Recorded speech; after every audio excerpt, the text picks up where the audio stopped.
Good morning, guys. Myself is Manoj Modi from Gwalior, Madhya प्रदेश.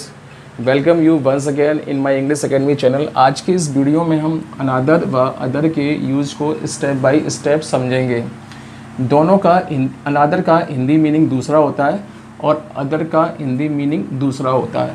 यानी कि दोनों शब्दों का हिंदी मीनिंग सेम होता है, लेकिन दोनों में अंतर केवल इतना सा है, जब आपके दोनों ऑब्जेक्ट एक जैसे हों, एक ही तरह के हों, तब आपको सेंटेंस में अनादर का यूज़ करना है.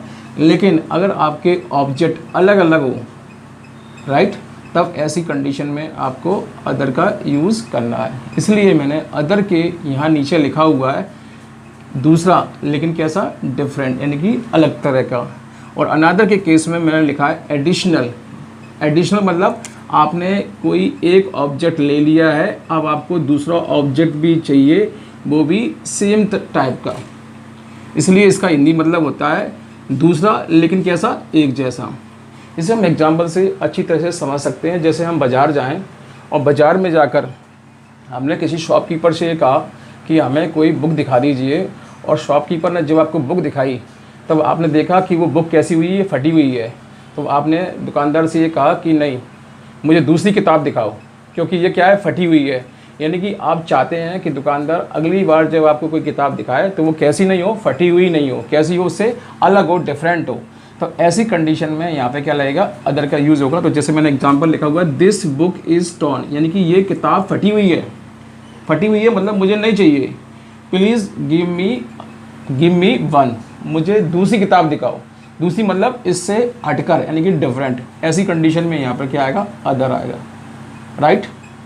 यानी कि जब भी आपको कोई डिफरेंट ऑब्जेक्ट चाहिए हो पहले वाले ऑब्जेक्ट से, तब ऐसी कंडीशन में आपको अदर का यूज़ करना होगा.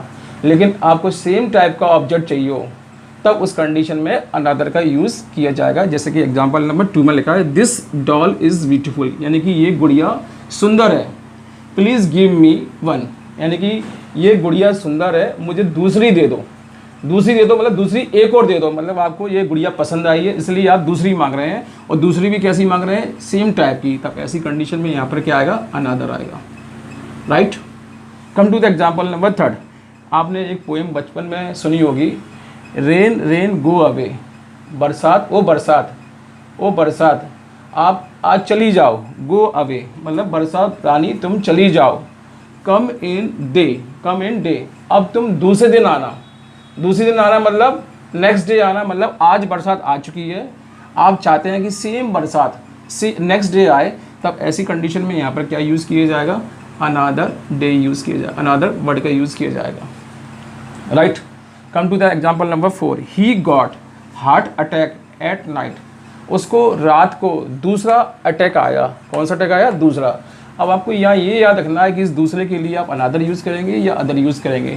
अटैक कैसे होते हैं, एक ही तरह के अटैक होते हैं, यानी कि सेम टाइप के होते हैं, यानी कि सेम तरह के ऑब्जेक्ट हैं. यानी कि इस कंडीशन में जब मैंने बताया था, जब ऑब्जेक्ट आपके सेम हो, तब ऐसी कंडीशन में किस वर्ड का यूज़ करेंगे, आप अनदर का यूज़ करेंगे. तो इस सेंटेंस में यहाँ पर क्या आ जाएगा, अनदर आ जाएगा. तो ओवरऑल कहने का मेरा मतलब ये है, जब भी किसी सेंटेंस में आपको कोई डिफरेंट ऑब्जेक्ट चाहिए हो पहले वाले ऑब्जेक्ट से, तब उस कंडीशन में आप अदर का यूज़ करेंगे. लेकिन अगर आपको डिफरेंट ऑब्जेक्ट नहीं चाहिए हो, या आपको उसी तरह का कोई ऑब्जेक्ट चाहिए हो, या उसी तरह का कोई दूसरा ऑब्जेक्ट आपके सामने आए, तब ऐसी कंडीशन में आप अनदर का यूज़ करेंगे. एक एग्जाम्पल से आप और समझ सकते हैं. जैसे मैंने कहा, वुड यू टेक कॉफ़ी, ठीक है. इस सेंटेंस में लिखा हुआ है, क्या आप कॉफ़ी लेंगे, दूसरी कॉफ़ी लेंगे, यानी कि आप एक कॉफ़ी पहले से ही पी चुके हैं. तो कॉफ़ी किस तरह की होगी, जब आप एक तरह की कॉफ़ी पहले से ही कॉफ़ी पी चुके हैं, यानी कि वो कॉफ़ी किस तरह की होगी, दूसरे वाले कॉफ़ी की तरह की ही होगी. इस कंडीशन में यहाँ पर क्या लगेगा, अनदर का यूज़ किया जाएगा, राइट. अब हम रूल नंबर 2 और इसके एग्जाम्पल के बारे में बात करते हैं. कई बार सेंटेंस में ऐसा होता है कि हम अदर व अदर्स दोनों का यूज़ करते हैं. दोनों के यूज़ में ये असमानता ये है कि अदर जब भी सेंटेंस में आता है तो ये एडजेक्टिव का काम करता है, जबकि अदर्स किसी सेंटेंस में जब भी आएगा तो क्या काम करेगा, प्रोनाउन का काम करेगा. जैसा कि आप जानते हैं, एडजेक्टिव वो शब्द होते हैं जो नाउन की विशेषता बताते हैं, यानी कि अगर सेंटेंस में यदि अदर का यूज़ एडजेक्टिव की तरह किया जाएगा तो उसके तुरंत बाद क्या आएगा, नाउन आएगा। लेकिन अगर सेंटेंस में अदर्स का यूज़ अगर आप प्रोनाउन की तरह कर रहे हैं तो उसके बाद नाउन नहीं आएगा। जैसे कि एग्जांपल नंबर 1 और एग्जांपल नंबर 2 से आप अच्छी तरह से समझ सकते हैं। पहले वाले एग्जांपल में मैंने लिखा हुआ है कॉल, फिर डैट डैट डैश ब्लैंक किया हुआ है और यहाँ मैंने सेंटेंस को ख़त्म कर दिया है। सेकेंड सेंटेंस में मैंने लिखा हुआ है कॉल डैट डैश और फिर मैंने बॉय लिखा है, फिर मैंने सेंटेंस को यहाँ पे ख़त्म कर दिया है, यानी कि फुल स्टॉप लगा दिया है।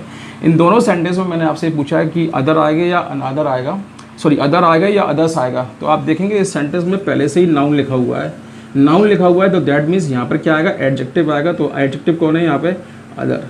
तो इस सेंटेंस में यहाँ अदर आ जाएगा।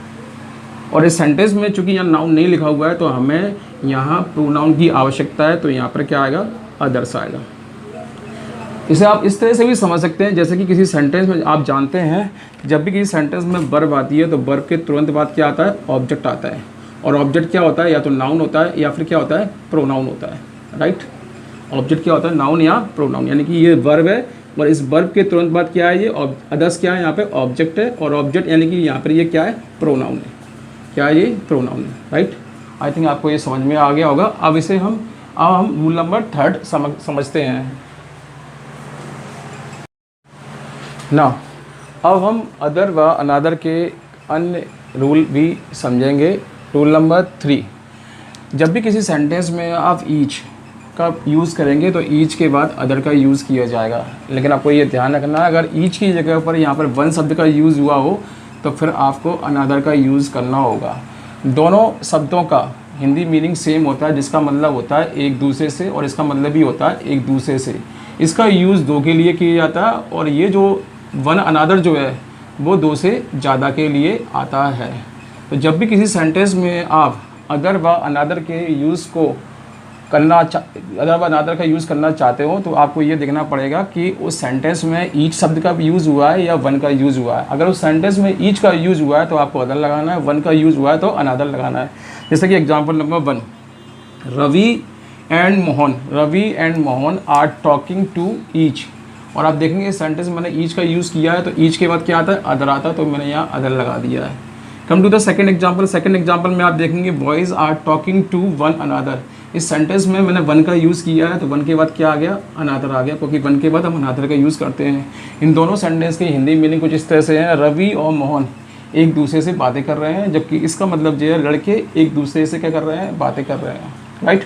कम टू द रूल नंबर 4, जब भी किसी सेंटेंस में आप अदर और अदर का यूज़ करेंगे तो आपको ये भी देखना होगा कि अदर के पहले किस शब्द का यूज़ किया गया है।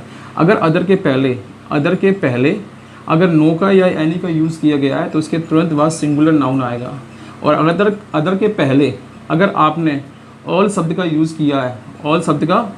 किया है तो ऐसी कंडीशन में इनके साथ प्लूरल नाउन आएगा, राइट। अब इसे एग्जांपल से हम समझ सकते हैं। जैसे सेंटेंस में नो लिखा हुआ है और नो के बाद आप देखेंगे मैंने अदर का यूज़ किया हुआ है, तो no other book is as good as the Ramayana. कोई भी किताब उतनी अच्छी नहीं है जितनी कि रामायण। यानी कि इस सेंटेंस में आप देखो मैंने नो अदर लगाया हुआ है, तो नो अदर के बाद मैंने क्या यूज़ किया, सिंगुलर नाउन यूज़ किया है, तो सिंगुलर नाउन आ रहा है। सिंगुलर नाउन होने की वजह से यहाँ पर भी कैसी आ रही है, सिंगुलर आ रही है। Now come to the example number 2, he is taller than any other boy in the class. इस सेंटेंस में आप देखेंगे मैंने एनी अदर का यूज़ किया, तो एनी अदर के बाद जो नाउन लगाया वो कैसे लगाया है, मैंने सिंगुलर नाउन लगाया है। तो आपको गाइस हर सेंटेंस में ये याद रखना पड़ेगा कि आप किस तरह के नाउन का यूज़ उस सेंटेंस में करेंगे, सिंगुलर का यूज़ करेंगे या फिर प्लूरल का यूज़ करेंगे। साथ साथ आपको ये भी देखना होगा कि अदर व अनदर का यूज़ उस सेंटेंस में सही है या गलत। आई थिंक आपको मेरा ये वीडियो पसंद आया होगा। यदि आपको ये मेरा वीडियो पसंद आया हो तो इसे लाइक कीजिए, और इसे अगर आप मेरे चैनल पर नए हैं तो इस चैनल को सब्सक्राइब कीजिए और अपने दोस्तों को, रिलेटिव्स को मेरे चैनल को शेयर कीजिए। Thank you.